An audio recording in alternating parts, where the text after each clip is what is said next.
Hi ಎಲ್ರಿಗೂ welcome back to my channel Vani Pradeep Kumar. ಎಲ್ಲರೂ ಹೇಗಿದ್ದೀರಾ? ಎಲ್ಲರೂ ಸಂತೋಷವಾಗಿ ಆರೋಗ್ಯವಾಗಿದ್ದೀರಾ ಅಂತ ಅಂದ್ಕೊಳ್ತೀನಿ. ನಾವು ಕೂಡ ತುಂಬ ಚೆನ್ನಾಗಿದ್ದೀವಿ. ಲಾಸ್ಟ್ ವ್ಲಾಗಲ್ಲೇ ಹೇಳ್ದಂಗೆ ಇವತ್ತು ಪಾಪುದು ಜವಳದ ಕಾರ್ಯಕ್ರಮ ಇದೆ.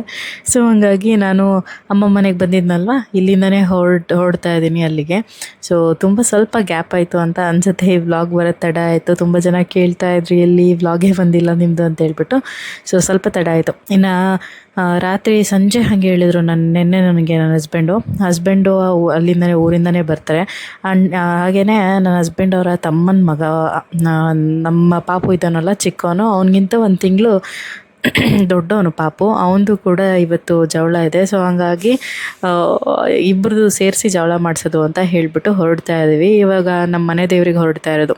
ಇನ್ನು ರಾತ್ರಿನೇ ಅಡುಗೆ ಪ್ರಿಪ್ರೇಷನ್ ಎಲ್ಲ ಆಯಿತು. ರಾತ್ರಿ ಎಷ್ಟೊತ್ತವರೆಗೂ ಆಲ್ಮೋಸ್ಟ್ ಮಲ್ಗೆ ಇಲ್ಲ. ನಾವು ಹೇಳಿದ್ರು ಲಾಸ್ಟ್ ಟೈಮ್ ಸಿಂಪಲಾಗಿ ಮಾಡಿಬಿಡೋಣ ಅಂತ ಹೇಳಿದ್ರು. ಅದಾದಮೇಲೆ ಎಲ್ಲರೂ ಇನ್ವೈಟ್ ಮಾಡಿದ್ದೀವಿ ಅಂತ ಹೇಳಿದರು. ಸೊ ಅವರು ಅಡುಗೆ ಮಾಡ್ಕೋತಾರೆ ಅಂತ ಹೇಳ್ತಾ ಇದ್ರು ಅವರು. ಸೊ ಹಂಗಾಗಿ ನಮ್ಮ ಕಡೆಯಿಂದ ನಾವು ಏನಾದರೂ ಮಾಡ್ಕೊಂಡು ಹೋಗೋಣ ಅಂತ ಹೇಳ್ಬಿಟ್ಟು ನಾವು ರೊಟ್ಟಿ, ಪಲ್ಯ, ಹಾಗೆ ಹೋಳಿಗೆ, ರೈಸು, ಸಾಂಬಾರು ಎಲ್ಲನೂ ನಾವು ರೆಡಿ ಮಾಡಿಕೊಂಡು ಹೊರಟಿದ್ದಾಯಿತು. ಆಲ್ಮೋಸ್ಟ್ ರಾತ್ರಿ ಎಲ್ಲ ನಿದ್ದೆನೇ ಇಲ್ಲ, ಮಲಗೇ ಇಲ್ಲ. ನಾವು ಎಲ್ಲೋ ಒಂದು ಹಾಫ್ ಆನ್ ಅವರ್ ಮಲಗಿದ್ದಷ್ಟೇನೆ. ಸಂಜೆ ಹೇಳಿದ್ರಲ್ವ, ಪ್ರಿಪ್ರೇಷನ್ ಅವಾಗಿಂದ ಶುರು ಮಾಡ್ಕೊಂಡಿದ್ದು. ಸ್ವಲ್ಪ ಜಾಸ್ತಿ ತರಕಾರಿ ಎಲ್ಲ ಬೇಕಾಗುತ್ತಲ್ವ. ಸೊ ಹಾಗಾಗಿ ಇನ್ನು ನಾವು ಕೂಡ ಎಲ್ಲರೂ ರೆಡಿಯಾಗಿ, ಇನ್ನು ಶ್ವೇತಾ ಕೂಡ ಬಂದಿದ್ಲು. ಎಲ್ಲರೂ ಅಂದರೆ ನಮ್ಮ ಕಡೆಯಿಂದ ನಾವೀಗ ನಾನು, ನನ್ನ ತಮ್ಮ, ಅಮ್ಮ, ಅಪ್ಪ ಬರ್ತಾರೆ. ಅಪ್ಪ ಆಮೇಲೆ ಬೈಕಲ್ಲಿ ಬರ್ತೀನಿ ಅಂತ ಹೇಳಿದ್ರು. ಶ್ವೇತಾ ಮತ್ತು ಗೌರಿ ಇಷ್ಟು ಜನ ಹೊರಟದಷ್ಟೇನೆ. ಇನ್ನು ಉಂಗುರಗಳಂತೂ ಹಾಕೇ ಇಲ್ಲ. ಈ ಮಕ್ಕಳಿಗೆ ಯೂಸೇ ಆಗಲ್ಲ ಅಂತ ಅನ್ಸುತ್ತೇನೋಪ್ಪ. ಸುಮ್ಮನೆ ತೊಗೊಂಡು ಬಂದು ಇಟ್ಬಿಡೋದು. ನಂಗೆ ಭಯ ಹಾಕೋದಕ್ಕೆ, ಏನಾದ್ರು ಬಾಯಲ್ಲಿ ಇಟ್ಕೊಂಡ್ಬಿಟ್ರೆ ಅಂತ ಹೇಳ್ಬಿಟ್ಟು ನಾನು ಹಾಕೋದಕ್ಕೆ ಇಷ್ಟಪಡೋಲ್ಲ. ಇವಾಗ ನೋಡಿ ಆಲ್ರೆಡಿ ಆಗ್ತಾಯಿಲ್ಲ ಅವನಿಗೆ, ಅದು ಕೈಯಿಗೆ ಆ ಥರ ಆಗ್ತದೆ. ಶ್ವೇತಾ ಹಾಕ್ತಾ ಇದ್ದಾಳಿಲ್ಲ, ನಾನೇ ಹಾಕ್ಬೇಕಿದ್ದನ್ನು ಅಂತ ಹೇಳ್ಬಿಟ್ಟು ಹಾಕ್ತಾ ಇದ್ದಾಳೆ. ಇವಾಗ ಯಾಕೋ ಇವತ್ತು ತುಂಬ ಶೆಕೆ ಅಂತ ಫೀಲ್ ಆಗ್ತಾಯಿತ್ತು. ಹಾಗಾಗಿ ಅವನಿಗೆ ಲೈಟಾಗಿರೋ ಡ್ರೆಸ್ನೇ ಹಾಕಿದ್ದೀನಿ. ಅಲ್ಲಿ ಹೋಗ್ಬಿಟ್ಟು ಬೇರೆ ಡ್ರೆಸ್ ಹಾಕೋದಕ್ಕೆ ಬರುತ್ತೆ. ಸುಮ್ಮನೆ ಇವಾಗಲೇ ಶೆಕೆ ಆಗುವಂಥ ಬಟ್ಟೆ ಹಾಕ್ಬಿಟ್ರೆ ಕಿರಿಕಿರಿ ಶುರು ಆಗಿಬಿಡುತ್ತೆ ಅಂತ ಹೇಳ್ಬಿಟ್ಟು.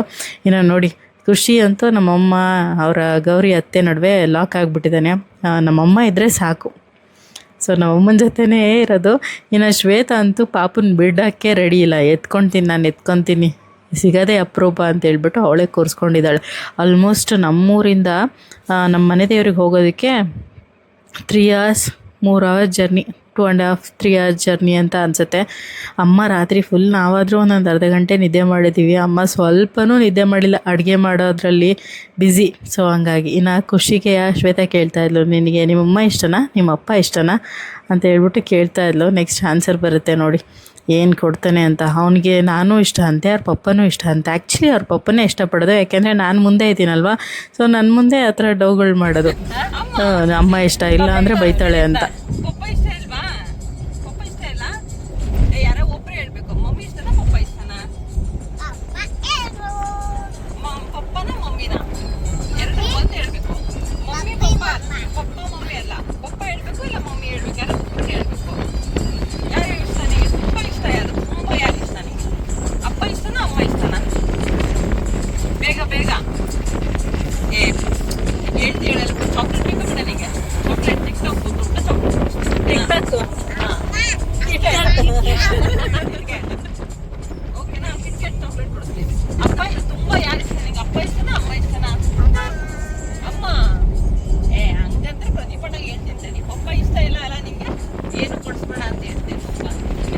ಇನ್ನು ಮಾತಾಡ್ತಾ ದೇವಸ್ಥಾನ ತಲುಪಿಟ್ವಿ. ಅವರು ಕೂಡ ನಮಗಿಂತ ಒಂದು 10 ನಿಮಿಷ ಮುಂಚೆ ಬಂದಿದ್ದರು. ಅವ್ರಿಗೆ ತುಂಬ ಹತ್ರ ಆಗುತ್ತೆ.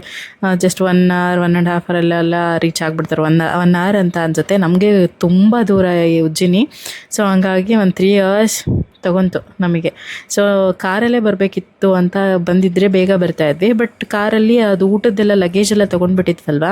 ಸೊ ಹಂಗಾಗಿ ಕಾರ್ ಇಡ್ಸಲ್ಲ ಅಂತ ಹೇಳ್ಬಿಟ್ಟು ನಾವು ಓಮಿನಿ ಮಾಡ್ಕೊಂಡು ಬಂದಿದ್ದು. ಇನ್ನು ಬಂದಿದ್ದೇನೆ, ಒಳಗಡೆ ಎಲ್ಲ ದರ್ಶನ ಮುಗಿಸ್ಕೊಂಡು ಇಲ್ಲಿ ಗೌರಮ್ಮನ ದೇವಸ್ಥಾನ ಇದೆ ಪಕ್ಕದಲ್ಲೇ. ಯಾರ್ಯಾರು ಬಂದಿದ್ದೀರೋ ನನಗೆ ಕಾಮೆಂಟ್ ಮಾಡಿ ತಿಳಿಸಿ. ತುಂಬ ಚೆನ್ನಾಗಿದೆ ಇದು ದೇವಸ್ಥಾನ. ಸೊ ತುಂಬ ಜನ ಕೇಳ್ತಾ ಇದ್ರೆ, ನಿಮ್ಮದು ಇದೇ ಮನೆ ದೇವರ, ನಮ್ಮದು ಇದೇ ಮನೆ ದೇವರು ಅಂತ ಹೇಳ್ಬಿಟ್ಟು. ಸೊ ಇದು ಉಜ್ಜಿನಿ ಸಿದ್ದೇಶ್ವರ ಸ್ವಾಮಿ ನಮ್ಮ ಮನೆ ದೇವರು. ಇನ್ನು ನೋಡಿ, ಚಿಕ್ಕವಳ ಅಮ್ಮು ಅಂತೂ ಎಲ್ಲ ಕಡೆ ಅಡ್ಡಾಡ್ತಾ ಇದ್ದಾಳೆ. ಇವಾಗ ಬಿಸಿಲು ಕಡಿಮೆ ಇರೋದ್ರಿಂದ ಇಲ್ಲಿ ಕಾಲು ಸುಡ್ತಾ ಇಲ್ಲ. ಸ್ವಲ್ಪ ಬಿಸಿಲು ಜಾಸ್ತಿ ಇತ್ತು ಅಂದರೆ ಒಂದು ಹೆಜ್ಜೆ ಇಡೋಕ್ಕಾಗಲ್ಲ ಗೊತ್ತಾ, ಈ ಕಲ್ ಮೇಲೆ ಅಷ್ಟು ಸುಡ್ತಾ ಇರುತ್ತೆ. ಇಲ್ಲಿ ಒಳಗಡೆ, ಇಲ್ಲಿ ಮೇಲ್ಗಡೆ ಒಂದು ಒಂದು ಗೋಪುರ ಇದೆ. ಮೇಲ್ಗಡೆ ಗೋಪುರಕ್ಕೆ ಎಣ್ಣೆಯಿಂದನೇ ಇದನ್ನು ಮಾಡ್ತಾರೆ, ಎಣ್ಣೆ ಹಾಕ್ತಾರೆ ಅದಕ್ಕೆಲ್ಲನೂ. ಸೊ ಅದು ಕಾದ್ಬಿಟ್ಟು ಕಾಲೆಲ್ಲ ಸುಡೋ ಥರ ಫೀಲ್ ಆಗ್ತಾ ಇರುತ್ತೆ ಕೆಲವೊಮ್ಮೊಮ್ಮೆ, ಅಷ್ಟು ಕಾದಿರುತ್ತೆ. ಇನ್ನು ನಾವು ಕೂಡ ಒಂದೊಂದು ಫೋಟೋನ ತೆಗೆಸ್ಕೊಂಡ್ವಿ. ಸ್ವಲ್ಪ ತಡ, ಇದಕ್ಕೆ ನಮಗಿಂತ ಮುಂಚೆ ಇನ್ನೂ ಒಂದೆರಡು ಜಲಶಾಸ್ತ್ರ ಯಾವುದೋ ಇತ್ತಂತೆ. ಸೊ ಹಂಗಾಗಿ ಅವರು ಟೈಮ್ ಕೇಳ್ತಾಯಿದ್ರು. ಅವ್ರದ್ದೆಲ್ಲ ಆಗೋ ಅಷ್ಟರಲ್ಲಿ ನಾವು ಕೂಡ ಎಲ್ಲ ದೇವಸ್ಥಾನ ಸುತ್ತಕೊಂಡು ಬಂದು ಅದಾದಮೇಲೆ ಇವಾಗ ಜವಳದ ಕಾರ್ಯಕ್ರಮಕ್ಕೆ ಕೂತ್ಕೊಂಡ್ವಿ. ರೆಡಿ ಮಾಡ್ತಾ ಇದ್ದಾರೆ ನೋಡಿ ನಮ್ಮದಕ್ಕೆ. ಇನ್ನೊಂದು ಪಾಪು ಅಂತ ಹೇಳಿದ್ನಲ್ಲ, ಪಾಪುನು ಇಲ್ಲೇ ಕಾಣಿಸ್ತಾ ಇದ್ದ ನೋಡಿ. ಅವನು ದೊಡ್ಡವನು, 1 ತಿಂಗಳಿಗೆ ಅವನು ದೊಡ್ಡವನು, 1 ತಿಂಗಳಿಗೆ ಇವನು ಚಿಕ್ಕವನು. ಎಲ್ಲ ಫ್ಯಾಮಿಲಿ ರಿಲೇಟಿವ್ಸ್ ಎಲ್ಲರೂ ಸಹ ಕೂಡ್ಕೊಂಡಿದ್ವಿ. ತುಂಬ ದಿನ ಆಗಿತ್ತು ಅಂತ ಅನಿಸುತ್ತೆ. ನಾವೆಲ್ಲರೂ ಕೂಡ್ಕೊಂಡು ನೋಡೋಣ ಯಾವ ಥರ ಇರುತ್ತೆ ಅಂತ ಹೇಳ್ಬಿಟ್ಟು ನಿಮಗೂ ವಾಯ್ಸ್ ಓವರ್ ಹಾಗೇನೆ ಲೈವ್ ಆಗಿರೋದನ್ನ ಕೇಳಿಸ್ತೀನಿ.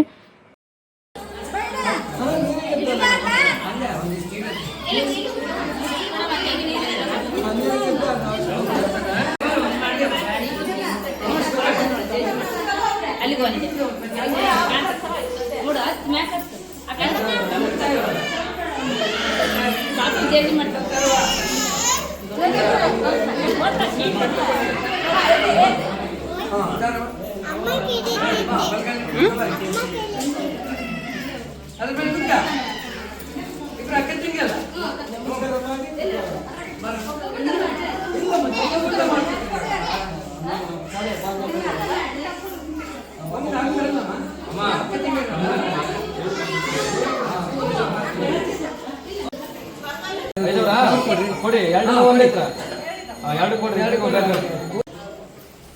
ಅವ್ರು ಮಾಡಿ ರಾಶಿ ಮಾಡಂಗೆ ಈಗ ಮಾಡ್ತೀವಿ ನೋಡಿದ, ಕರೆಕ್ಟಾಗಿ ಮಾಡ್ತೀವಿ. ಫಸ್ಟ್ ದೀಪ ಹಚ್ಬೇಕು. ಇಲ್ಲ ಅದು ತುಂಬ ಸಣ್ಣದ ಸಣ್ಣನಾ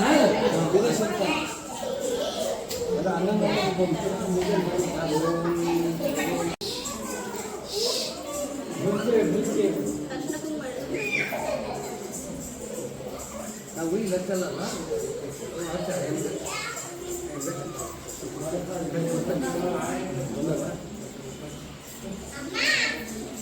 ಸ್ವಲ್ಪ ಈ ಕಡೆ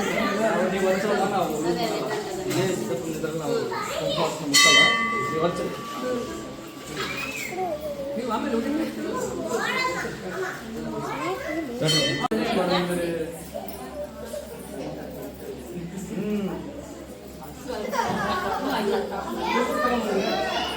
ಅಲ್ಲಕ್ಷಣ ತೀರ್ಥ ನಾವು ಪೂಜೆ ಮಾಡಿದ್ದೀವಿ. ಹಾಕಿ ಸಣ್ಣದಿದ್ದಲ್ಲಮ್ಮ ಅಂಗಡಿ ಕಾಣಿ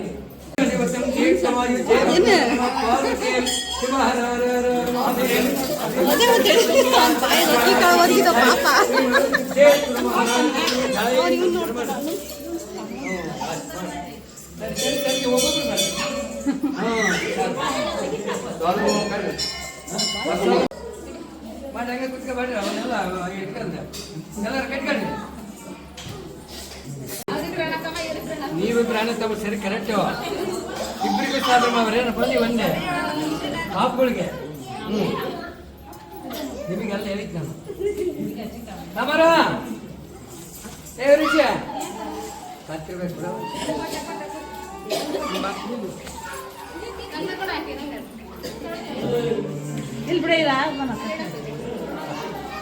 ಹಿಂಗಿಟ್ ಕೈಲಿಲ್ಲ, ಹಿಂಗಿಟ್ಕೊಂಡು ನೋಡ ಹಿಂಗೆ 3 ಸಲ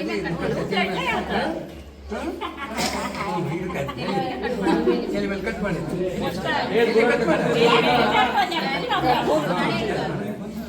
ಇನ್ನೊಂದಷ್ಟು ಕಟ್ ಮಾಡೋದು ಸಾಕು.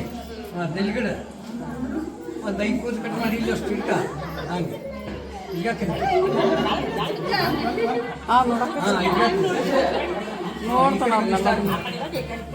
ಐತ ಕಟ್ ಮಾಡ ಬಾರ ಏನಾಗಲ್ಲ ಕೊಡವ ಏನಾಗಲ್ಲ ಕೊಡವ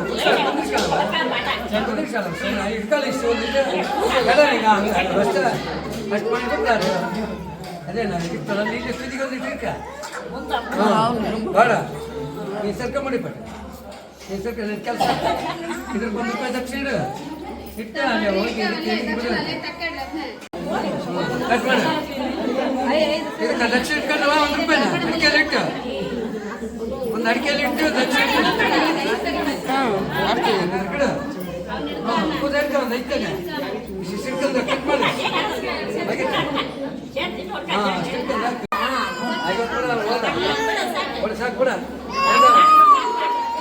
ನೋಡಿದ್ರಲ್ವ ಯಾವ ಥರ ಆಯಿತು ಮುಡಿ ಕೊಡೋ ಶಾಸ್ತ್ರ ಅಂತ ಹೇಳ್ಬಿಟ್ಟು. ಇವಾಗ ಎಲೆಗತ್ರಿ ಹಾಕ್ಸಿರೋದು ನಾವು ಕಂಪ್ಲೀಟಾಗಿ ತಲೆ ಕೂದಲೆಲ್ಲ ತೆಗ್ಸಿಲ್ಲ. ಸೊ ಖುಷಿದು ಅಷ್ಟೇನೆ ಹಿಂಗೆ ಆಗಿದ್ದು, ಪೂರ್ತಿ ಕಂಪ್ಲೀಟಾಗಿ ತಲೆ ಕೂದಲು ಕೂಡ ತೆಗ್ಸ್ಬೋದು. ನಾವು ಖುಷಿದು ಮಾಡಬೇಕಾದ್ರೇ ನಾನು ಅಂದ್ಕೊಂಡಿದ್ದೆ ಮಗು ಹುಟ್ಟಿದ ಮೇಲೆ ನಾನು ಬಂದುಬಿಟ್ಟು ಅಲ್ಲಿ ಧರ್ಮಸ್ಥಳದಲ್ಲಿ ತಲೆ ಕೂದಲು ತೆಗಿಸ್ತೀನಿ ಅಂತ ಅಂದ್ಕೊಂಡಿದ್ದೆ ಮಂಜುನಾಥ ಸ್ವಾಮಿಗೆ. ಸೊ ಹಂಗಾಗಿ ಇಲ್ಲಿ ಎಲೆಗತ್ರಿ ಹಾಕ್ಸ್ಬಿಟ್ಟು, ಮನೆ ದೇವ್ರದಲ್ವ, ಮೊದಲು ಎಲೆಗತ್ರಿ ಮುಟ್ಟಿಸ್ಬಿಟ್ಟು ಅದಾದಮೇಲೆ ಅಲ್ಲಿ ಹೋಗ್ಬಿಟ್ಟು ಪೂರ್ತಿ ಮುಡಿ ಕೊಟ್ಟು ಬಂದಿದ್ದು. ಈ ಸಲ ಪಾಪುದು ಹಂಗೆ ಆಯಿತು, ಮಕ್ಕಳದು ಕೂಡ. ಯಾಕೆ ಅಂದರೆ ಈ ಕಡೆ ಹೇಳಿದ್ನಲ್ಲ, ನನ್ನ ಸಿಸ್ಟರ್ ಕೂತ್ಕೊಂಡಿದ್ದಾರಲ್ವ, ಅವರು ಕೂಡ ಅವ್ರ ಮನೇಲಿ ಹಂಗೆ ಅಂದ್ಕೊಂಡಿದ್ರಂತೆ ಧರ್ಮಸ್ಥಳದಲ್ಲಿ ಕೂದಲು ಕೊಡಬೇಕು ಅಂತ ಹೇಳ್ಬಿಟ್ಟು. ಸೊ ಹಂಗಾಗಿ ಇವಂದು ಕೂಡ ಅಲ್ಲೇ ಪೂರ್ತಿ ಕಂಪ್ಲೀಟಾಗಿ ಮುಡಿ ತೆಗ್ಸ್ಬಿಟ್ರಾಯ್ತು ಅಂತ ಹೇಳ್ಬಿಟ್ಟು ನಾನು ಇಲ್ಲೇ ಕಂಪ್ಲೀಟಾಗಿ ಮುಡಿ ತೆಗ್ದುಬಿಡ್ತಾರೇನೋ ಅಂತ ಅಂದ್ಕೊಂಡೆ. ಸೊ ಇಲ್ಲ, ಧರ್ಮಸ್ಥಳಕ್ಕೆ ಹೋಗೋಣ ಅಂತ ಹೇಳಿದ್ರು. ಹಂಗಾಗಿ ಚೆನ್ನಾಗಾಯಿತು ಅಂತ ಹೇಳ್ಬಿಟ್ಟು ಪಾಪದು ಕೂಡ ಕಂಪ್ಲೀಟ್ ಮುಡಿ ಅಲ್ಲೇ ಕೊಡಿಸಿದ್ರಾಯ್ತು ಅಂತ ಹೇಳ್ಬಿಟ್ಟು ಇಲ್ಲಿ ಬೇಲೆಗತ್ರಿ ಮಾತ್ರನೇ ಹಾಕ್ಸಿದ್ದು. ಇನ್ನು ಸೋದರ ಮಾವಂದರು ತಲೆ ಕೂದಲನ್ನೆಲ್ಲ ತೆಗೆದ್ಮೇಲೆ ನಾವು ಕೂಡ ಫ್ರೆಶ್ ಅಪ್ ಆಗಿಬಿಟ್ಟು ಬಂದು ಕೂತ್ಕೊಂಡ್ವಿ. ತಣ್ಣೀರು ಇರುತ್ತೇನೋ ಅಂತ ಅಂದ್ಕೊಂಡ್ವಿ, ಬಿಸಿ ನೀರು ಇತ್ತು. ಹಾಗಾಗಿ ಮಕ್ಕಳಿಗೆ ಬಿಸಿ ನೀರು ಚೆನ್ನಾಗಂತ ಅನ್ನಿಸ್ತು. ನಂಗೆ ಗೊತ್ತಿತ್ತು ಲಾಸ್ಟ್ ಟೈಮು ಸೊ ತಲೆ ಕೂದಲೆಲ್ಲ ಕಟ್ ಮಾಡಿಸಿದ್ಮೇಲೆ ಮುಡಿ ಕೊಡಿಸಿದ್ಮೇಲೆ ಸ್ನಾನ ಮಾಡಿಸ್ಬೇಕು ಅಂತ ಹೇಳ್ಬಿಟ್ಟು. ಹಾಗಾಗಿ ನಾನು ಒಂದು ಮನೆಯಿಂದ ಇನ್ನೊಂದು ಸೀರೆನ ತೊಗೊಂಡು ಬಂದಿದ್ದೆ, ಅಮ್ಮನ ಮನೆಯಿಂದನೇ. ಅಮ್ಮ ಇನ್ನೊಂದು ಸೀರೆ ಇಟ್ಕೊಂಡು ಬಿಡಮ್ಮ ಹೆಂಗಾದರೂ ಸರಿ ಅಂತ ಹೇಳ್ಬಿಟ್ಟು ಇಟ್ಕೊಂಡಿದ್ದೆ. ಸೊ ಹಂಗಾಗಿ ಇದು ಇಲ್ಲಿ ಹೆಲ್ಪಿಗೆ ಬಂತು. ಪಾಪಗೂ ಕೂಡ ಡ್ರೆಸ್ಸು ಮುಂಚೆ ಹಾಕಿದ್ನಲ್ವ, ಅದು ತೆಗೆದ್ಬಿಟ್ಟು ಇದು ಚೆನ್ನಾಗಿ ಕಾಣಿಸುತ್ತೆ ಅಂತ ಹೇಳ್ಬಿಟ್ಟು ಅವ್ರ ಪಾಪ ಮೊನ್ನೆನೇ ತೊಗೊಂಡು ಬಂದಿದ್ರು. ಲಾಸ್ಟ್ ಟೈಮ್ ಒಂದು ಪೂಜೆ ಮಾಡಿಸಿದ್ವಲ್ವ, ಹರಿಹರದಲ್ಲಿ ಪೂಜೆ ಮಾಡಿಸುತ್ತೆ ಅಂತ ಹೇಳಿದ್ನಲ್ವ, ಸೊ ಅವಾಗ ತೊಗೊಂಡು ಬಂದಿದ್ದು. ಇದು ಇನ್ನೊಂದು ತೊಗೊಂಬಂದಿದ್ರು ಇವತ್ತಿಗೆ ಹಾಕೋಕ್ಕೆ ಅಂತ ಹೇಳ್ಬಿಟ್ಟು. ಇವತ್ತಿಗೆ ಹಾಕೋದಕ್ಕೆ ಅದೇನಷ್ಟು ಚೆನ್ನಾಗಿರಲ್ಲ, ಇದೇ ಚೆನ್ನಾಗಿರುತ್ತೆ ಅಂತ ಹೇಳ್ಬಿಟ್ಟು. ಯಾಕೆಂದರೆ ಅಪ್ಪ ಮಗಂದು ಮ್ಯಾಚಿಂಗ್ ಆಗುತ್ತೆ. ಅವರು ಕೂಡ ಇದೇ ಶರ್ಟ್ನ ಹಾಕ್ಕೊಂಡಿದ್ದಾರೆ. ಅಂದರೆ ನಮ್ಮ ಕಡೆ ಹೆಂಗೆ ಗೊತ್ತಾ, ಗಂಡ ಹೆಂಡತಿ ಇಬ್ಬರು ಒಟ್ಟಿಗೆನೇ ಈ ದೇವಸ್ಥಾನ ಒಳಗಡೆ ಹೋಗಂಗಿಲ್ಲ. ಹಾಗಾಗಿ ಅವರೆಲ್ಲೂ ಕಾಣಿಸ್ಕೋತಾನೆ ಇಲ್ಲ. ಒಂದು ನಾನು ಒಳಗಡೆ ಇರಬೇಕು, ಅವ್ರು ಹೊರಗಡೆ ಇರಬೇಕು. ಇಲ್ಲ ಅವ್ರು ಒಳಗಡೆ ಬಂದರು ಅಂತ ಹೇಳಿದ್ರೆ ಕಂಪ್ಲೀಟಾಗಿ ನಾನು ಹೊರಗಡೆ ಇರಬೇಕು. ಸೊ ಹಿಂಗೆ ಇರುತ್ತೆ ಕಂಪ್ಲೀಟಾಗಿ. ಸೊ ಹಂಗಾಗಿ ಅವ್ರು ಇಲ್ಲೆಲ್ಲೂ ಕಾಣಿಸ್ಕೋತಾ ಇಲ್ಲ. ನಾವು ಪೂಜೆ ಎಲ್ಲ ಮುಗಿಸ್ಕೊಂಡು ಆಚೆ ಕಡೆ ಹೋದ್ಮೇಲೆ ಅವ್ರು ಬಂದು ಪೂಜೆ ಏನಾದರೂ ಇದ್ದರೆ ಅವ್ರು ನೋಡ್ಕೋತಾರೆ. ಊಟಕ್ಕಾದರೂ ಸರಿ, ನಾವು ಇಲ್ಲಿ ಊಟಕ್ಕೆಲ್ಲ ರೆಡಿ ಮಾಡ್ಕೊತಾ ಇದ್ವಲ್ವ, ಅವರಾದರೂ ಸರಿ ನಾನು ಹೊರಗೆ ಬಂದಮೇಲೆ ಅವ್ರು ಒಳಗೆ ಬರಬೇಕು. ನಾವು ಹೊರಗೆ ಕೂತ್ಕೊಂಡಿರಬೇಕು. ಒಂದು ಕಡೆ ಕಟ್ಟೆಗಳೆಲ್ಲ ಇದೆ, ಅದು ಅಲ್ಲೆಲ್ಲ. ಸೊ ಅಲ್ಲಿ ಯಾರು ಕೂತ್ಕೊಂಡ್ರು ಯಾರು ಏನೋ ಅನ್ನಲ್ಲ. ಸೊ ಅಲ್ಲಿ ಆರಾಮಾಗಿ ಹೊರಗಡೆ ಕಟ್ಟೆ ಮೇಲೆ ಕೂತ್ಕೊಂಡು ಬಿಡಬೇಕು. ಸೊ ಈ ಥರ ಇರುತ್ತೆ. ಎಲ್ಲರೂ ಅಷ್ಟೇ, ನಾವು ಅಂತ ಅಲ್ಲ, ನಮ್ಮ ಅತ್ತೆ ಆಗಿರ್ಬೋದು, ಮಾವಂದ್ರಾಗಿರ್ಬೋದು, ಎಲ್ಲರೂ ಅಷ್ಟೇ. ಇಲ್ಲಿ ನೋಡಿ ಯಾರು ಗಂಡ್ಮಕ್ಳು ಆಲ್ಮೋಸ್ಟ್ ಯಾರೂ ಕಾಣಿಸ್ತಾ ಇಲ್ಲ. ಸೊ ಹೊರಗಡೆ ಇರ್ತಾರೆ. ನಾವು ಹೆಣ್ಮಕ್ಳು ಹೊರಗಡೆ ಹೋದ್ಮೇಲೆ ಅವ್ರು ಒಳಗಡೆ ಬರ್ತಾರೆ. ಸೊ ಈ ಥರ ಇರುತ್ತೆ. ಸೊ ಉಜ್ಜಿನಿಸ್ತೇಶ್ವರ ಸ್ವಾಮಿದು ಕೆಲವೊಬ್ಬೊಬ್ರಿಗೆ ಗೊತ್ತಿರುತ್ತೆ ಈ ಥರನೇ ಇರುತ್ತೆ ಅಂತ. ಕೆಲವೊಬ್ಬೊಬ್ಬರು ಪಾಲಿಸ್ತಾರೆ, ಕೆಲವೊಬ್ಬೊಬ್ಬರು ಪಾಲಿಸಲ್ಲ. ಇಲ್ಲ ಇಬ್ಬರು ಒಟ್ಟಿಗೆ, ಗಂಡ ಹೆಂಡತಿ ಇಬ್ಬರು ಒಟ್ಟಿಗೆ ಹೋದರೆ ನಡೆಯುತ್ತೆ ಅನ್ನೋ ಥರ ಇರುತ್ತೆ. ಇನ್ನು ಈ ಕಡೆ ಬಟ್ಟೆ ಕೊಡೋರು, ಆರತಿ ಮಾಡೋರು, ಮೊಯ್ ಕೊಡೋರೆಲ್ಲ ಕೊಡ್ತಾಯಿದ್ರು. ಇನ್ನೊಂದು ಕಡೆ ಸೋದರ ಮಾವಂದ್ರಿಗೆ ಬಟ್ಟೆ ಕೊಡಬೇಕಲ್ವ, ತಲೆ ಕೂದಲು ತೆಗ್ದಿರೋದ್ರಿಂದ ಅವ್ರಿಗೂ ಕೂಡ ಬಟ್ಟೆನ ಮಾಡ್ತಾಯಿದ್ದಾರೆ. ಸೊ ಇಷ್ಟ ಆಗಿತ್ತು ನೋಡಿ. ಇಲ್ಲಿ ಒಳಗಡೆ ಜವಳದ್ದು ಇದೆಲ್ಲ ಮುಗಿದ್ಮೇಲೆ ಮುಗೀತು. ನಾವು ಆದಮೇಲೆ ಇನ್ನೂ ಇಬ್ಬರು ಕಾಯ್ತಾಯಿದ್ರು ಮುಡಿ ಕೊಡ್ಸೋದಕ್ಕೆ ಅಂತ ಹೇಳ್ಬಿಟ್ಟು. ಸೊ ಈ ಥರ ಇತ್ತು. ಇನ್ನು ಈ ಕಡೆ ಎಲ್ಲ ಮುಗಿಸ್ಕೊಂಡು ನಾವು ಆಚೆ ಕಡೆಗೆ ಹೋಗೋಣ, ನನ್ನ ಹಸ್ಬೆಂಡ್ ಒಳಗಡೆ ಬರ್ತಾರೆ ಅಂತ ಹೇಳ್ಬಿಟ್ಟು ನಾನು ಹೊರಗಡೆ ಹೋದೆ. ನೋಡಿ ಬಿಸಿಲು ಅಂದರೆ ಎಷ್ಟು ಬಿಸಿಲಿದೆ ಗೊತ್ತಾ, ಸಿಕ್ಕಾಪಟ್ಟೆ ಬಿಸಿಲಿತ್ತು. ಬಿಸಿಲಿಗಂತೂ ಆಲ್ಮೋಸ್ಟ್ ಇವಾಗ ಒಂದು 4-5 ದಿನದಿಂದ ಅವ್ರು ಇಲ್ಲೇ ಇದ್ದಾರೆ. 4-5 ದಿನ ಆಯಿತು ಅಂತ ಅನ್ಸುತ್ತೆ. ಅಲ್ಲಿ ಊರಲ್ಲಿರೋದಕ್ಕೆ ಶುರು ಮಾಡಿ. ಯಾಕೆಂದರೆ ಅಲ್ಲೇ ಸೈಟ್ ವರ್ಕ್ ಮಾಡ್ತಾಯಿದ್ದಾರೆ. ಸೊ ಅಲ್ಲಿ ಸೈಟ್ ವರ್ಕ್ ಮಾಡಿಸ್ತಿರೋದ್ರಿಂದ ಇಲ್ಲೇ ಇದ್ದಾರೆ. ನಾವು ಹೆಂಗಿದ್ರೆ ಇಲ್ಲೇ ಬರ್ತೀವಿ ಅಂತ ಗೊತ್ತಾಯ್ತಲ್ವ. ಸೊ ಹಾಗಾಗಿ ಅಲ್ಲೇ ಉಳ್ಕೊಂಡಿದ್ರು. ಇನ್ನು ಪಾಪದು ಮತ್ತು ಅವ್ರದ್ದು ಇಬ್ಬರದು ಒಂದೇ ಥರ ಶರ್ಟ್ ಇರುತ್ತೆ ಅಂತ ಹೇಳ್ಬಿಟ್ಟೆ ನಾನು ಈ ಥರ ಶರ್ಟ್ ಹಾಕಿದ್ದು. ಇನ್ನೊಂದು ಯಾವುದೋ ಬೇರೆ ಥರ ಬಟ್ಟೆ ತೊಗೊಂಡು ಬಂದಿದ್ರು. ನನಗೇನೋ ಅದು ಬೇಡ, ಇದನ್ನೇ ಹಾಕೋಣ ಅಂತ ಹೇಳ್ಬಿಟ್ಟು ತೊಗೊಂಬಂದೆ. ನನ್ನ ಹಸ್ಬೆಂಡ್ ಬಟ್ಟೆನೂ ನನ್ನ ಹತ್ರನೇ ಇತ್ತು, ಊರಿಂದ ತೊಗೊಂಬರ್ಬೇಕಿತ್ತು. ಯಾಕೆ ಅಂದರೆ ಅವರು ಮತ್ತೆ ಬೆಂಗಳೂರಿಗೆ ಹೋಗಿ ಫ್ಯಾಮಿಲಿ ಜೊತೆ ಬರೋಣ ಅಂತ ಅಂದ್ಕೊಂಡಿದ್ರು. ಅದಾದಮೇಲೆ ಇಲ್ಲ ಬೇಡ, ಮತ್ತೆ ಸುಮ್ಮನೆ ಹೋಗೋದು ಬರೋದು ಏನೋ, ನಾನು ಬಟ್ಟೆ ಎಲ್ಲ ತೊಗೊಂಡು ಬರ್ತೀನಿ ಅಂತ ಹೇಳ್ಬಿಟ್ಟು ನಾನೇ ತೊಗೊಂಡು ಅಲ್ಲಿಂದ ಊರಿಗೆ ಬಂದಿದ್ದು. ಹಾಗೇನೆ ಶ್ವೇತಾ ಅವ್ರ ಮನೆ ದೇವರು ಕೂಡ ಇದೇನೇ. ನಾವು ಇಬ್ಬರು ಕಾಲೇಜ್ ಮೇಟ್ಸು. ಸೊ ಹಂಗಾಗಿ ಅನ್ಸಲ್ಲ. ನಾವು ತುಂಬ ಜನ ಕೇಳ್ತಾ ಇರ್ತೀರಾ, ನೀವು ಸ್ಕೂಲ್ ಮೇಟ್ಸಾ ಇಲ್ಲ ಪರಿಚಯನಾ ಹೆಂಗೆ ಅಂತ ಹೇಳ್ಬಿಟ್ಟು. ಇಲ್ಲ, ನಾವು ಕಾಲೇಜ್ ಮೇಟ್ಸ್, ಅಂದರೆ ಅಲ್ಲಿಂದನೇ ಫ್ರೆಂಡ್ಸ್ ಆಗಿರೋ ಅಂಥದ್ದು. ಇನ್ನು ಒಂದು ಕಡೆ ನಾವು ಫೋಟೋಸ್ ಎಲ್ಲ ತೆಗ್ಸ್ಕೊತಾ ಇದ್ವಿ, ಇನ್ನೊಂದು ಕಡೆ ಊಟ ಮಾಡೋರೆಲ್ಲ ಊಟ ಮಾಡ್ತಾ ಇದ್ರು. ಇವ್ರದ್ದೆಲ್ಲ ಒಂದು ಮುಗಿದ್ಮೇಲೆ ಇನ್ನೊಂದು ಪಂಕ್ತಿ ಒಂದು 2-3 ಪಂಕ್ತಿಯಷ್ಟು ಊಟ ಆಯಿತು. ನಾನು ಹೇಳಿದ್ನಲ್ವ ಖುಷಿ ಅಮ್ಮನ ಜೊತೆ ಅಂತ ಹೇಳ್ಬಿಟ್ಟು, ಅಮ್ಮ ಕೂತ್ಕೊಂಡಿದ್ರು, ಅಮ್ಮನ ಜೊತೆನೇ ಫಸ್ಟ್ ಕೂತ್ಕೊಂಡ್ಬಿಟ್ಟಿದೆ. ನಾವು ನಂಗೆ ಪದೇ ಪದೇ ಊಟ ಮಾಡಲ್ಲ. ಆಮೇಲೆ ಬೆಳಗ್ಗೆ ಬರಬೇಕಾದ್ರೂ ಸರಿಯಾಗಿ ಊಟ ಮಾಡ್ಕೊಂಡು ಬಂದಿರಲಿಲ್ಲ, ಅವನಿಗೆ ಹಸುವಾಗ್ಬಿಟ್ಟಿತ್ತು. ಅಮ್ಮ ಊಟ ಮಾಡೋಣ ಅಂತ ಹೇಳಿದಂತೆ. ಸೊ ಹಂಗಾಗಿ ಅಮ್ಮನ ಜೊತೆನೇ ಕೂತ್ಕೊಂಡಿದ್ದಾನೆ. ಹಸ್ಬೆಂಡ್ ಹೊರಗಡೆ ಇದ್ದರು, ನಾವು ಒಳಗಡೆ ಇದ್ದಿದ್ದರಿಂದ.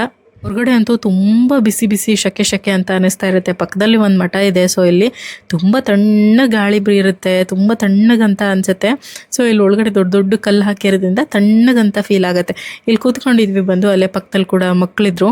ಸೊ ಅವ್ರ ಜೊತೆ ಆಟಾಡ್ತಾ ಇದ್ದಾನೆ ಪಾಪು ಕೂಡ ಸ್ವಲ್ಪ ಹೊತ್ತು. ನೋಡಿ ಪಂಜೆ ಎಲ್ಲ ಬಿಚ್ಚಾಕ್ಬಿಟ್ಟಿದ್ದಾರೆ. ಯಾರು ಶ್ವೇತನೇ ಬಿಚ್ಚಿರೋದು. ಅಯ್ಯೋ ಶೆಕೆ ಆಗ್ತಾ ಇದೆ, ಶರ್ಟು ಬಿಚ್ಚು ಬೇಡ, ಅವನಿಗೆ ಚುಚ್ತಾ ಇದೇನೋ ಏನೋ ಅಂತ ಹೇಳ್ಬಿಟ್ಟು ಹೇಳ್ತಾ ಇದ್ದಾಳೆ. ಸುಮ್ಮನಿರು, ಬಿಚ್ಚಿಬಿಟ್ಟು ಬೇರೆ ಯಾವ್ದಾಗ್ತೀಯಾ, ಚೆನ್ನಾಗಿಲ್ಲ ಇದ್ದೇ ಇರಲಿ ಇವಾಗ ಸದ್ಯಕ್ಕೆ ಅಂತ ಹೇಳ್ಬಿಟ್ಟು ಪಂಜೆ ಎಲ್ಲ ತೆಗೆದು ಡೈಪರಲ್ಲೇ ಕೂರಿಸಿದ್ದಾಳೆ. ನಾನು ಹೇಳ್ತಾ ಇದ್ದೆ, ಅಟ್ಲೀಸ್ಟ್ ಚಡ್ಡಿನಾದರೂ ತೊಗೊಂಡು ಹಾಕೋ ಅವನಿಗೆ ಎಲ್ಲೈತೆ ಅಂತ ಹೇಳ್ಬಿಟ್ಟು ಹೇಳ್ತಾ ಇದ್ದೆ. ಅದು ಬ್ಯಾಗ್ ಎಲ್ಲೈತೋ ಏನೋ ಎಲ್ಲೋ ಗೊತ್ತಿಲ್ಲ, ಇರಲಿ ಬಿಡು ಅಂತ ಹೇಳ್ಬಿಟ್ಟು ಒಳಗಡೆ ಹಾಗೆ ಕೂರಿಸ್ಕೊಂಡಿದ್ಲು. ಇನ್ನು ಊಟ ಒಂದು ಪಂಕ್ತಿ ಎಲ್ಲ ಮುಗೀತಲ್ವ, ಅದಾದಮೇಲೆ ನಾವು ಊಟಕ್ಕೆ ಕೂತ್ಕೊಂಡಿದ್ದು. ಒಂದು ಕಡೆಯಿಂದ ಸುಮಾರಷ್ಟು ಥರ ಅಡುಗೆ ಆಗೋಗ್ಬಿಟ್ಟಿತ್ತು. ಯಾಕೆಂದರೆ ನಾವು ಈ ಕಡೆಯಿಂದ ಮಾಡ್ಕೊಂಡು ಹೋಗಿದ್ವಿ, ಅವರು ಆ ಕಡೆಯಿಂದ ಮಾಡ್ಕೊಂಡು ಬಂದಿದ್ರು. ಇಲ್ಲಿ ಪ್ರಸಾದ ಕೂಡ ಇರುತ್ತೆ, ಒಂದು 2 ಗಂಟೆ 2:30 ತನಕ ಪ್ರಸಾದ ಇರುತ್ತೆ. ಅದಾದಮೇಲೆ ಕ್ಲೋಸ್ ಆಗಿಬಿಡುತ್ತೆ. ಅಂದರೆ ರಿಲೇಟಿವ್ಸ್ ಎಲ್ಲರೂ ಬಂದಿರ್ತಾರಲ್ವ, ಸೊ ಹಾಗಾಗಿ ನಾವು ಮನೆಯಿಂದನೇ ಮಾಡ್ಕೊಂಡು ಬಂದಿದ್ದು. ಅದಾದಮೇಲೆ ಎಲ್ಲ ಮುಗಿಸ್ಕೊಂಡು ನಾವು ಆಚೆ ಕಡೆಗೆ ಬಂದ್ವಿ. ಪೂಜೆ ಎಲ್ಲ ಮುಗಿತೀನೇನು ಹೊರಡಬೇಕಾಗಿತ್ತು. ಅವ್ರ ಕಡೆಯಿಂದನೂ ಒಂದು ಟ್ರ್ಯಾಕ್ಸು ಮತ್ತು ಇನ್ನೊಂದೇನೋ ಗಾಡಿ ಮಾಡ್ಕೊಂಡು ಬಂದಿದ್ರು. ಇನ್ನು ನಾವು ಕೂಡ ಹೊರಡಬೇಕಿತ್ತು. ನಾವು ಊರಿಗೆ ಬೇರೆ ಹೋಗಿರಲಿಲ್ಲ, ಬೆಳಗ್ಗೆ ಸಮಯ ಆಗಿರಲಿಲ್ಲ ಅಂತ ಹೇಳ್ಬಿಟ್ಟು ಗುಂಡ್ಗತ್ತಿಗೆ ಹೋಗಿ ಅಲ್ಲಿ ಆಂಜನೇಯ ಸ್ವಾಮಿ ದರ್ಶನ ಮಾಡಿಕೊಂಡು ಅದಾದಮೇಲೆ ಊರಿಗೆ ಹೋಗೋದು ಅಂತ ಹೇಳ್ಬಿಟ್ಟು ಮೊದಲು ನಾವು ಆ ಕಡೆಗೆ ಹೊರಡೋಣ ಅಂತ ಅಂದ್ಕೊಂಡ್ವಿ. ನನ್ನ ಹಸ್ಬೆಂಡ್ ಊರಿಗೆ ಬಂದರೆ ಫುಲ್ ಒಂಥರ ಖುಷಿ. ಅವ್ರಿಗೆಲ್ಲ ಫ್ಯಾಮಿಲಿ ಜೊತೆ ಮಾತಾಡೋದಕ್ಕೆ, ಟೈಮ್ ಸ್ಪೆಂಡ್ ಮಾಡೋದಕ್ಕೆ ಎಲ್ಲ ಕಾಲು ಇಳಿಯುತ್ತಾರೆ, ತುಂಬ ಕಾಲು ಎಳಿತಾರೆ, ತುಂಬ ನಗಾಡ್ತಾರೆ. ಗೊತ್ತಾಗಲ್ಲ ಅಷ್ಟೇನೆ ಅವ್ರು ಈ ಥರ ಇರ್ತಾರೆ ಅಂತ. ಬಟ್ ಊರಿಗೆ ಬಂದರು ಅಂತ ಹೇಳಿದ್ರೆ ಎಲ್ರದ್ದು ಕಾಲು ಎಳಿತಾರೆ, ತುಂಬ ಚೆನ್ನಾಗಿ ಮಾತಾಡ್ತಾ ಇರ್ತಾರೆ. ಇಲ್ಲಾದರೂ ನೋಡಿ ಅಡ್ಕೆಲಿ ಹಾಕೊಂಡು ಕೂತ್ಕೊಂಡ್ಬಿಟ್ಟಿದ್ದಾರೆ. ಇನ್ನು ಪಾಪು ಅಪ್ಪ ಕೊಡ್ತೀನಿ ಪಾಪುಗೆ ಅಂತ ಹೇಳ್ಬಿಟ್ಟು ಅವನಿಗೆ ಹಠ ಶುರು ಆಗ್ಬಿಟ್ಟಿದೆ. ಪಾಪು ಚಡ್ಡಿನೇ ಹಾಕಿಲ್ಲ ಅಂತ ಹೇಳ್ತಾ ಇದ್ಲು. ಇಲ್ಲಮ್ಮ ಚಡ್ಡಿ ಹಾಕಿಲ್ಲ, ಮಮ್ಮಿಗೆ ಹೇಳು ಹಾಕೋಕ್ಕೆ ಅಂತ ನನ್ನ ಹಸ್ಬೆಂಡ್ ಹೇಳ್ತಾ ಇದ್ರು. ತುಂಬ ಚೆನ್ನಾಗಿ ಮಾತಾಡ್ತಾಳೆ ಅವಳಾದ್ರೂ. ನನ್ನ ಹಸ್ಬೆಂಡಿಗೆ ತುಂಬ ಇಷ್ಟ. ಆಮೇಲೆ ಪಪ್ಪ ಅಂದ್ಕೊಂಡು ನನ್ನ ಹಸ್ಬೆಂಡಿಂದ ಎಷ್ಟು ಚೆನ್ನಾಗಿ ಮಾತಾಡ್ತಾಳೆ ಗೊತ್ತಾ. ಸೊ ನಂಗಾದ್ರೂ ಅಷ್ಟೇ, ಅಮ್ಮ ಮಮ್ಮಿ ಅಂತ ಹೇಳ್ಬಿಟ್ಟು ಮಾತಾಡ್ತಾಳೆ. ಅವಳು ಮಾತಾಡೋದೇ ತುಂಬ ಚೆನ್ನಾಗಂತ ಅನಿಸುತ್ತೆ. ಅದಾದಮೇಲೆ ಖುಷಿಗೆ ಇವತ್ತು ಹಬ್ಬ. ಚಾಕ್ಲೇಟು, ಚಿಪ್ಸು, ಜ್ಯೂಸು ಎಲ್ಲ ಸಿಗ್ತಾಯಿತ್ತು. ಅದಾದಮೇಲೆ ಹೇಳಿದ್ನಲ್ವ ಅಲ್ಲಿಂದ ನಮ್ಮೂರಿಗೆ ಬಂದ್ವಿ ಅಂತ ಹೇಳ್ಬಿಟ್ಟು ಹಸ್ಬೆಂಡ್ ನಮ್ಮೂರಿಗೆ ಬಂದುಬಿಟ್ಟು ಮೇಲ್ಗಡೆ ಮನೆಯಿಂದ ನಮ್ಮ ಹಸ್ಬೆಂಡ್ ಅವರ ದೊಡ್ಡಪ್ಪ ಮನೆಗೆ ಬಂದಿದ್ವಿ ಮೊದಲು. ಅದಾದಮೇಲೆ ನಮ್ಮ ಮನೆಗೆ ಹೋಗಿ ನಮ್ಮ ಮನೆಯಿಂದ ದೇವಸ್ಥಾನಕ್ಕೆ ಹೋಗ್ಬಿಟ್ಟು ಬರೋಣ ಅಂತ ಹೇಳ್ಬಿಟ್ಟು ಪಾಪು ನೋಡಿ ಎಷ್ಟು ಚೆನ್ನಾಗಿ ಕೂತ್ಕೊಂಡಿದ್ದಾನಲ್ವ. ಅದೆಲ್ಲ ಮುಗಿಸ್ಕೊಂಡು ನಾನು ನೆಕ್ಸ್ಟ್ ಹೇಳ್ದಂಗೆ ಧರ್ಮಸ್ಥಳಕ್ಕೆ ಬಂದಿದ್ದು. ಮೊದಲು ಧರ್ಮಸ್ಥಳಕ್ಕೆ ಆಲ್ಮೋಸ್ಟ್ ನೈಟ್ ಹಂಗೆ ಬಿಟ್ಟಿದ್ವಿ. ನೆಕ್ಸ್ಟ್ ಡೇ ನೈಟ್ ಬಿಟ್ಟಿದ್ದು. ನಾನು ವೀಡಿಯೋಸ್ ಎಲ್ಲ ಜಾಸ್ತಿ ಕ್ಲಿಪ್ಪಿಂಗ್ಸ್ ತೊಗೊಳಕ್ಕಾಗಲಿಲ್ಲ. ಸೊ ಹಂಗಾಗಿ ಯಾವುದೇ ಇದೆ ಅದನ್ನು ಮಾತ್ರನೇ ಆ್ಯಡ್ ಮಾಡ್ತಾಯಿದ್ದೀನಿ. ಸೊ ಎಲ್ಲೂ ಮಿಸ್ ಆಗಬಾರ್ದು ಅಂತ ಹೇಳ್ಬಿಟ್ಟು ಇನ್ನು ಧರ್ಮಸ್ಥಳಕ್ಕೆಲ್ಲ ಫ್ಯಾಮಿಲಿ ಹೋಗಿದ್ದೇನೆ.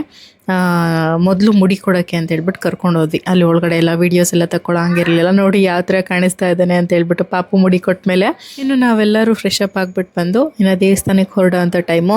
ಇನ್ನು ಅಮ್ಮ ಕೂಡ ಬರಬೇಕಿತ್ತು, ಅಂದರೆ ಅಲ್ಲಿ ಮನೆ ಕಟ್ಟಿಸ್ತಾ ಇದ್ದಾರಲ್ವ. ಸೊ ಹಂಗಾಗಿ ಅಮ್ಮ ಬರೋದಕ್ಕಾಗಿಲ್ಲ. ನಾನು ಮಾತ್ರನೇ ಬಂದೆ, ಅಂದರೆ ಊರಿಂದ. ಅದಾದಮೇಲೆ ಹಸ್ಬೆಂಡು ಅಲ್ಲಿಂದ ಊರಿಂದ ಎಲ್ಲರೂ ಬಂದಿದ್ದರು. ಇನ್ನು ಪಾಪುದು ಮತ್ತು ಈ ಪಾಪುದು ಇಬ್ಬರದು ಮುಡಿ ಕೊಡಿಸಿ ಎಲ್ಲರೂ ಫ್ರೆಶ್ ಅಪ್ ಆಗಿಬಿಟ್ಟು ಅದಾದಮೇಲೆ ಹೊರಟಿದ್ದು. ಪಾಪು ಮುಡಿ ಕೊಟ್ಟಿದ್ದಕ್ಕೆ ಇಲ್ಲೂ ಅಷ್ಟೇ ಪೂರ್ತಿ ಒನ್ ಅವರ್ ಹತ್ತಿದ್ದಾನೆ ಖುಷಿ. ಪಾಪು ಮುಡಿ ಕೊಡ್ಸೋವರೆಗೂ ಅಲ್ಲಿ ಕಿವಿತು. ಸುಮಾರಷ್ಟು ಒಂದು 4-5 ಜನ ಇದ್ದರು. ಅದಾದಮೇಲೆ ಒಂದು ಅರ್ಧ ಗಂಟೆ ಅಂತೂ ಹತ್ತಿದ್ದಾನೆ. ಅಯ್ಯೋ ಪಾಪು ಮುಡಿ ಕೊಡಿಸ್ಬೇಡಿ, ಪಾಪು ಕೂಲ್ ತಗ್ಸ್ಬೇಡಿ ಅಂತ ಹೇಳ್ಬಿಟ್ಟು ಹಠ ಮಾಡ್ತಾನೆ ಇದ್ದ. ಇವಾಗ ಸ್ವಲ್ಪ ನಾರ್ಮಲ್ ಆದ. ಹೆಂಗೆ ಕಾಣಿಸ್ತಿದ್ದಾನಪ್ಪು ಪಾಪು ಅಂತ ಹೇಳಿದ್ದಕ್ಕೆ, ಹೋಗಮ್ಮ ನಿನ್ನನ್ನು ಮಾತಾಡಿಸ್ಬೇಡ, ಪಾಪು ಮುಡಿ ಕೊಡಿಸ್ಬಿಟ್ಟೆ ಅಂತ ಹೇಳ್ಬಿಟ್ಟು ಹಠ ಮಾಡ್ತಾ ಇದ್ದ. ಇನ್ನು ನಾವು ಕೂಡ ಸೀದಾ ಬೆಳಗ್ಗೆ ದೇವಸ್ಥಾನ ದೇವರ ದರ್ಶನ ಮಾಡೋಣ ಅಂತ ಹೇಳ್ಬಿಟ್ಟು ಹೋಗಿದ್ದು. Last year maybe last ಜಾನ್ವರಿಲಿ ಹೋಗಿದ್ದು. ನಾನು ಮತ್ತು ಶ್ವೇತಾ ಇಬ್ಬರೂ ಹೋಗಿದ್ವಿ. ಮಿನಿ ವ್ಲಾಗಲ್ಲಿ ಶೇರ್ ಮಾಡ್ಕೊಂಡಿದ್ದೆ ಅದನ್ನು.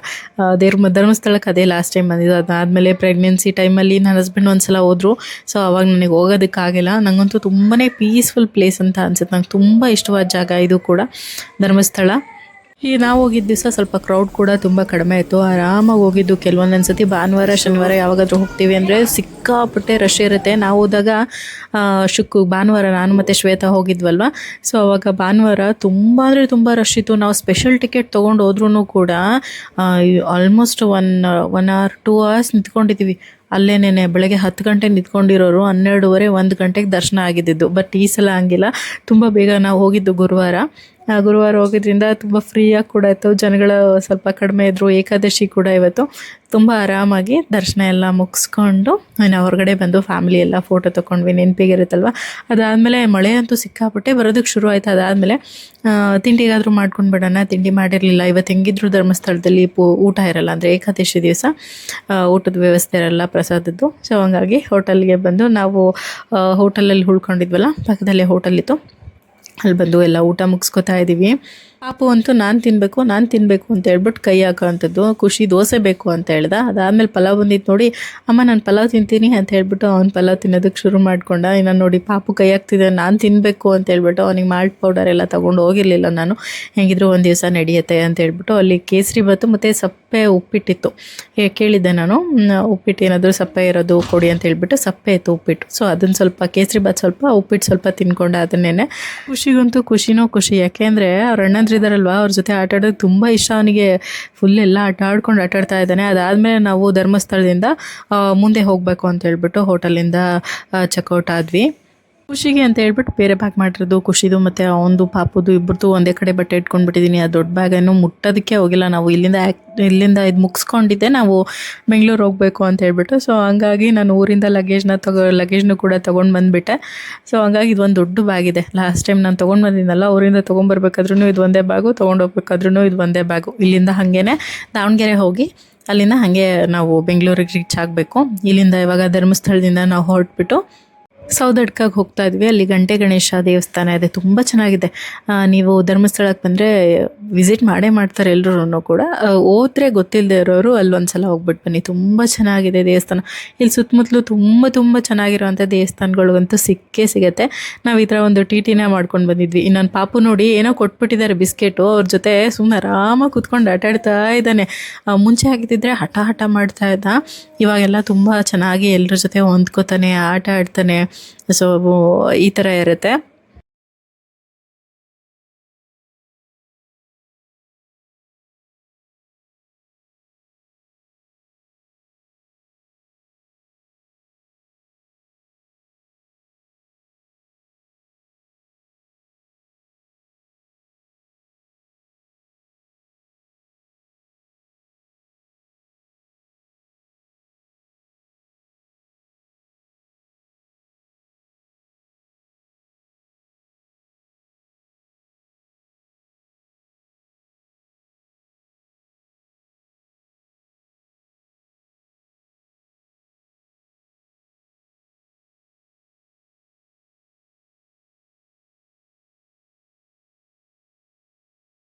ಧರ್ಮಸ್ಥಳದಿಂದ ಒಂದು 1/2 hour ಜರ್ನಿ ಅಷ್ಟೇನೆ. ಅಲ್ಲಿಂದ ನಾವು ಸೌದಡ್ಕ ರೀಚ್ ಆದ್ವಿ. ಗಂಟೆ ಗಣೇಶ ದೇವಸ್ಥಾನ ತುಂಬ ಚೆನ್ನಾಗಿದೆ, ತುಂಬ ಪೀಸ್ಫುಲ್ಲಾಗಿ, ಮರಗಿಡಗಳೇ ತುಂಬ ಹೋಗ್ಬಿಟ್ಟಿದೆ, ತುಂಬ ಚೆನ್ನಾಗಂತ ಅನಿಸುತ್ತೆ. ಇಲ್ಲೊಂದು ಹರಕೆ ಕಟ್ಕೋತಾರೆ, ಹರಕೆ ಏನಾದರೂ ತೀರ್ತು ಅಂತ ಹೇಳ್ಬಿಟ್ರೆ ಅವರು ಗಂಟೆ ತೊಗೊಂಡು ಬಂದು ಗಣೇಶನಿಗೆ ಕಟ್ಟುವಂಥದ್ದು, ಅಂದರೆ ಹರಕೆ ತೀರಿಸುವಂಥದ್ದು. ಇಲ್ಲಿ ನೋಡ್ತಿರ್ಬೋದು ಎಷ್ಟು ಗಂಟೆಗಳು ಕಾಣಿಸ್ತಾ ಇದೆ ಅಂತ ಹೇಳ್ಬಿಟ್ಟು.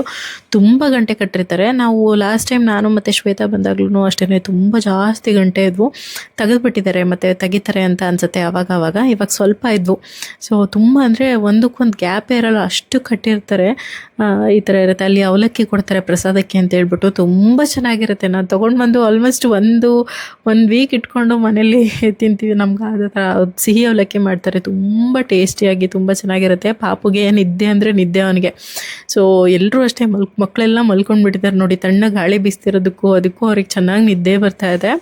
ಈ ದೇವಸ್ಥಾನ ಎಲ್ಲ ಮುಗಿಸ್ಕೊಂಡು ನೆಕ್ಸ್ಟ್ ನಾವು ಹೊರಟಿದ್ದು ಕುಕ್ಕೆ ಸುಬ್ರಹ್ಮಣ್ಯ ಸ್ವಾಮಿ ದೇವಸ್ಥಾನಕ್ಕೆ. ಅಂದರೆ ರಂಜಿತಾ ಅಂತ ಹೇಳಿದ್ನಲ್ವ ನನ್ನ ಸಿಸ್ಟರು, ಅವಳಿಗೆ ಪದೇ ಹಾವು ಕಾಣಿಸ್ಕೋತಾ ಇತ್ತಂತೆ ಹಳ್ಳೀಲಿ. ಸೊ ಹಂಗಾಗಿ ಅಲ್ಲೊಂದು ಪೂಜೆ ಮಾಡಿಸ್ಕೊಂಡ್ಬಿಟ್ರೆ, ಅಂದರೆ ಅವಳು ಪ್ರೆಗ್ನೆಂಟ್ ಇರುವಾಗಲಿಂದನೂ ಅವಳು ನೋಡ್ಕೊಂಡು ಬಂದಿದ್ದಾಳೆ. ಆಲ್ಮೋಸ್ಟ್ ಅವಳು ಪ್ರೆಗ್ನೆಂಟ್ ಇರುವಾಗ ಹಾವೇನಾದರೂ ನೋಡ್ತು ಅಂತ ಹೇಳಿದ್ರೆ ಹಾವಿಗೆ ಕಣ್ಣು ಹೋಗ್ಬಿಡುತ್ತೆ ಅಂತ ಹೇಳ್ತಾರಂತೆ. ಪ್ರೆಗ್ನೆಂಟ್ ಇರುವಾಗ್ಲೂ ಅಷ್ಟೇನೆ ಅದು ಹಾವು ಅಲ್ಲೇ ಇತ್ತು ಅಂತ ಹೇಳ್ತಾ ಇದ್ರು. ಇವಾಗ ಮಗು ಎಲ್ಲ ಆದಮೇಲೂ ಸಹ 1 ಸತಿ 2 ಸತಿ ಕಾಣಿಸ್ಕೊಂತಂತೆ. ಹಾಗಾಗಿ ಸರಿ ಈ ಥರ ಶಾಂತಿನಾದರೂ ಮಾಡಿಸ್ಕೊಂಬರೋದು ಬರೋದ ಅಂತ ಹೇಳ್ಬಿಟ್ಟು ಕುಕ್ಕೆ ಸುಬ್ರಹ್ಮಣ್ಯ ಸ್ವಾಮಿ ದೇವಸ್ಥಾನಕ್ಕೂ ಹೋಗಿದ್ವಿ. ಅಲ್ಲೂ ಕೂಡ ಪೂಜೆನೆಲ್ಲ ಮುಗಿಸ್ಕೊಂಡಿದ್ದಾಯಿತು. ವೆದರ್ ಅಂತೂ ತುಂಬ ಚೆನ್ನಾಗಿತ್ತು, ತುಂಬ ಖುಷಿ ಅಂತ ಅನ್ನಿಸ್ತು. ನಾವೀಗ ಧರ್ಮಸ್ಥಳಕ್ಕೆ ಬಂದ್ವಿ ಅಂತ ಹೇಳಿದ್ರೆ ಕಂಪಲ್ಸರಿ ಸೌದಡ್ಕ ಗಣಪತಿ ದೇವಸ್ಥಾನ ಆಮೇಲೆ ಕುಕ್ಕೆ ಸುಬ್ರಹ್ಮಣ್ಯ ಅಂದ್ಕೋ ಹೋಗೇ ಬರ್ತೀವಿ. ಸೊ ಇಲ್ಲಿ ಕೂಡ ಆಲ್ಮೋಸ್ಟ್ ಇನ್ನೇನು ಕ್ಲೋಸಿಂಗ್ ಟೈಮ್ ಇತ್ತು, ಅಂದರೆ ಬಾಗಿಲಾಕ್ಬಿಡ್ತಾರೆ, ಅಂದರೆ ಇಲ್ಲಿ ಒಳಗಡೆ ಮತ್ತು ದರ್ಶನ ಇರಲ್ಲ ಅಂತ ಹೇಳ್ತಾ ಇದ್ರು. ಅದಾದಮೇಲೆ ಸರಿ ಬೇಗ ಬೇಗ ಇಲ್ಲೂ ಒಳಗೆ ದರ್ಶನ ಕೂಡ ಸಿಕ್ತು. ಅಲ್ಲೂ ಮುಗಿಸ್ಕೊಂಡು ಇನ್ನೊಂದು ಕಡೆ ಅಲ್ಲಿ ಹಿಂದ್ಗಡೆ ಕೂಡ ದೇವಸ್ಥಾನ ಇದೆ, ಆ ದೇವಸ್ಥಾನನೂ ಮುಗಿಸ್ಕೊಂಡು ಇಲ್ಲಿಂದ ನಾವು ಊರಿಗೆ ವಾಪಸ್ ಹೊರಟಿದ್ದಂಥದ್ದು. ಇನ್ನು ಈ ವ್ಲಾಗ್ನ ನಾನು ಇಲ್ಲಿಗೆ ಎಂಡ್ ಮಾಡ್ತಾ ಇದ್ದೀನಿ. ಐ ಹೋಪ್ ಈ ವ್ಲಾಗ್ ನಿಮಗೆ ಇಷ್ಟ ಆಗಿದೆ ಅಂತ ಅಂದ್ಕೊಳ್ತೀನಿ. ಇಷ್ಟ ಆದರೆ ಒಂದು ಲೈಕ್ ಮಾಡೋದನ್ನು ಮರಿಬೇಡಿ. ಹಾಗೆ ಮತ್ತೊಂದು ಬ್ಯೂಟಿಫುಲ್ ವ್ಲಾಗ್ ಜೊತೆ ಮತ್ತೆ ಸಿಗ್ತೀನಿ. ಅಲ್ಲಿವರೆಗೂ ಟೇಕ್ ಕೇರ್, ಬಾಯ್. ಇಷ್ಟು ಗೈಸ್.